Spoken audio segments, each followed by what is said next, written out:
Welcome to the new and improved PluginIndia Musings Series 2019. We have decided to revamp our podcast series, and Kamlesh, who started this series, has decided to be a part of the background team. I am Ashish Gupta, your new host for the English series, and my co-host Ruchita Shah will be giving you this series in Hindi. Hope you like the new look and presentation. If you have suggestions, please comment below. If you are living in an Indian city, look around you. Look at all the pollution-causing, oil-guzzling two-wheelers, cars and SUVs, and listen to the awful noise pollution of these vehicles. People driving large oil-guzzling SUVs and most of the time driving alone. What is the need for a diesel SUV when 95% of the time you drive alone or with another person on board? This is 2019, and why don't we see more electric vehicles in our cities that can help clean the air? There are many reasons for this. Lack of awareness, not many options in the market, worry about batteries, lack of charging infrastructure, etc. But one of the big reasons that is not often talked about is how corporations, especially manufacturers of internal combustion engine vehicles, are hindering growth of our nascent Indian EV industry. In this episode of PluginIndia Musings, let's talk about the real elephant in the room, Indian corporates and their unwillingness to change.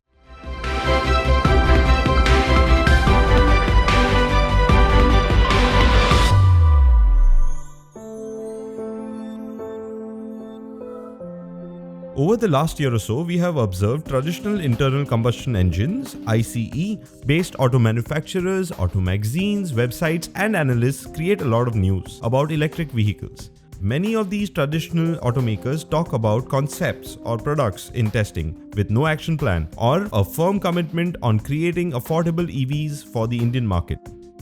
These propaganda news pieces creates PR for the brand, which these ICE-centric auto magazines and websites gobble up and in turn generate views for these companies and thus money. Back in 2017, these ICE manufacturers, many of them big brands selling lakhs of ICE vehicles each month, contacted PluginIndia to get information and even had plans for launching EVs by 2018 or early 2019.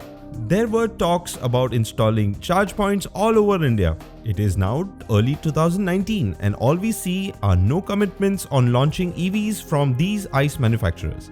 Ultimately, all of them are holding back and delaying offering options for the Indian market. What is the reason? Why this lack of urgency? The reason is this.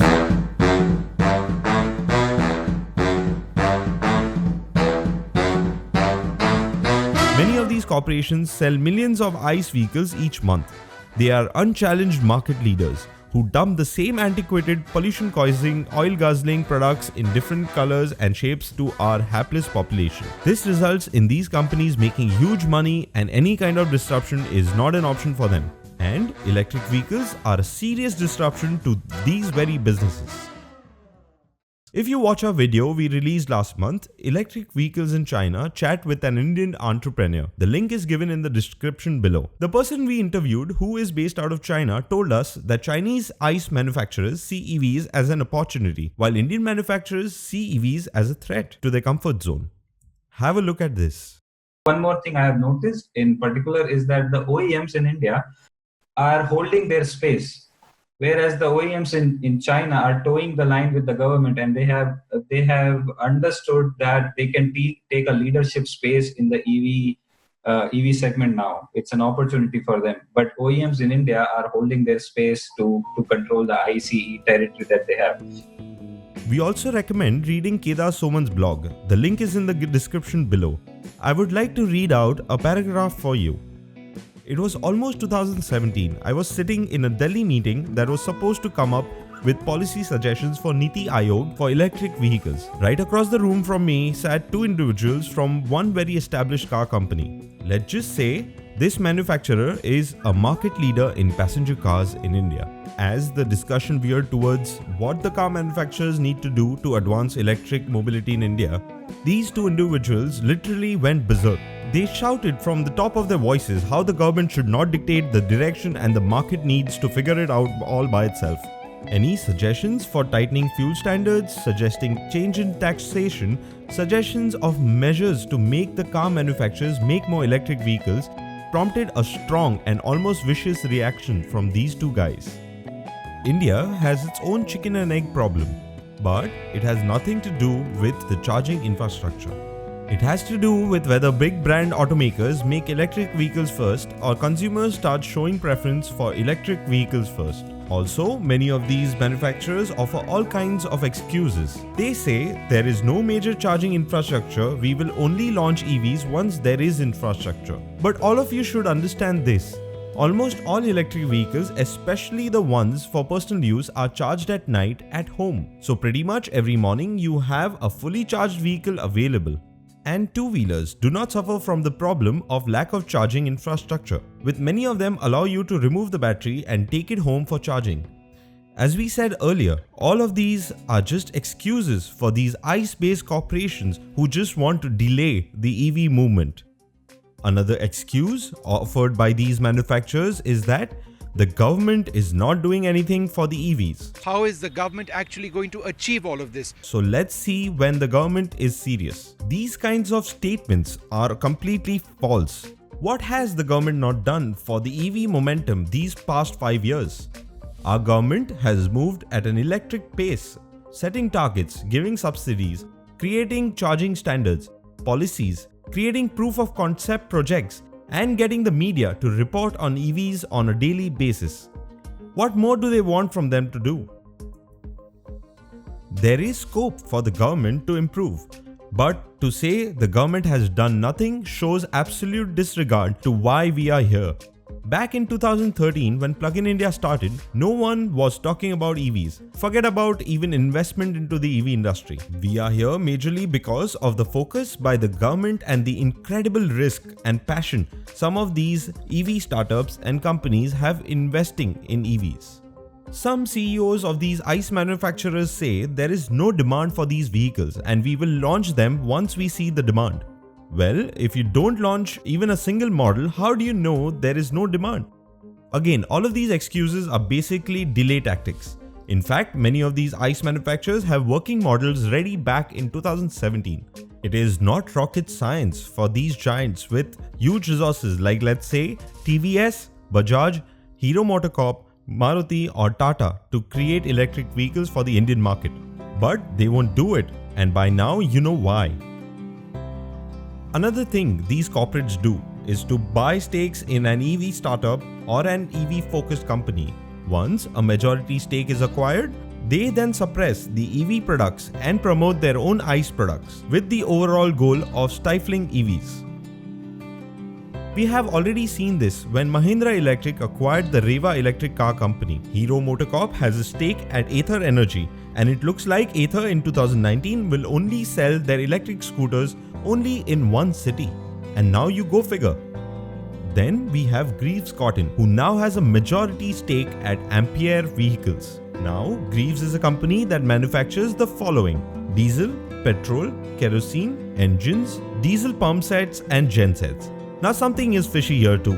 This kind of evil tendencies to suppress any sort of competition or disruption is common in the corporate world, and we are seeing this affecting the EV industry. We are not saying all investments are bad, but we feel many of these EV companies need to really think before accepting investments. Just imagine where the Reva electric car company would be by now if they would have accepted investments from other sources instead of Mahindra. Talking about Mahindra Electric, we feel they only have EVs in their portfolio due to the vision of Mr. Anand Mahindra, instead of building upon the amazing work by the likes of Mr. Chetan Maini and Mr. Pratap Jairam and the team at the Reva electric car company. The senior management at Mahindra Electric have completely eliminated Mr. Maini's vision, the technologies and the people that built the Reva electric car company. Prices of Mahindra electric cars seem artificially inflated. Their electric cars don't offer a true EV experience with software updates and other EV specific tech features. There is no major marketing efforts to sell the electric cars. All this is meant to ensure EV sales are kept low, and their focus is on selling their oil-guzzling XUVs, TVs and KUVs. Mahindra Electric's lack of electric car vision is again a result of typical ICE manufacturer, where the focus is on selling their ICE vehicles only. Tata Motors are delaying launching their Tata Tigor electric car and Tiago electric car until 2020. Even though these cars were ready many years back. When we ask them, no one at Tata Motors even tells us what is going on regarding the release date. Multinational corporations like Hyundai and Nissan might launch electric cars in 2019, but again, they are tight-lipped and won't tell us when. They might again push it to 2020 and beyond. The less said about the likes of Maruti, TVS, Bajaj and Hero Motors, the better. In the two-wheeler space, we have young startups like Ather Energy or Torque Motorcycles launching electric scooters and electric motorcycles. But due to their lack of experience in the auto industry, they are happy to sell in small numbers than make major changes. Other electric scooter companies like Okinawa, NDS Electric Scooter, Ampere, Hero are trying their level best to capture the nascent EV market. But the reality is, unless all major brands launch multiple electric vehicle models, we will continue to see Indian public blindly buy oil-guzzling SUVs, automatic petrol hatchbacks, petrol scooters and motorcycles. All of these vehicles do more harm than any good for our country. Will this scenario change, say in 3 years' time, by 2023? Sadly, we feel this is only going to get worse. In the coming years, we foresee that these big ICE manufacturers may launch a token EV model with artificially inflated prices without any major marketing efforts so that the status quo remains. We at Plug in India are extremely frustrated at the state of affairs, but this is capitalism, and in this system, the power is with corporations, where profit and money is more important than the air quality, noise pollution and consumption of non-renewable fuels. So how can you make a difference? For starters, you should all stop giving your money to these large ICE-centric corporations and stop buying internal combustion engines based vehicles. We recommend you to ask tough questions to these corporations. Why don't they have EVs in their portfolios?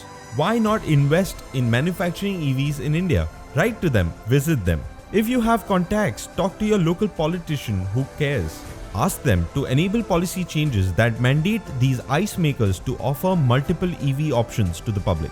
Avoid buying a TVS Jupiter or a Honda Activa or Suzuki Access or Maruti Celerio or a Tata Zest. Instead, consider a Hero Photon, NDS Leo, Okinawa Praise or a Mahindra E2O Plus or a Mahindra E-Verito.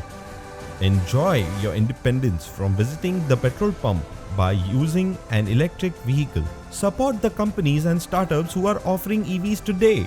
They are taking such large risks in bringing change and are causing true disruption. Visit them and encourage them to do better. Do you want less noise in your city? Do you want fresh air on our roads? Do you want India to prosper by reducing oil imports? Only you can be the change today.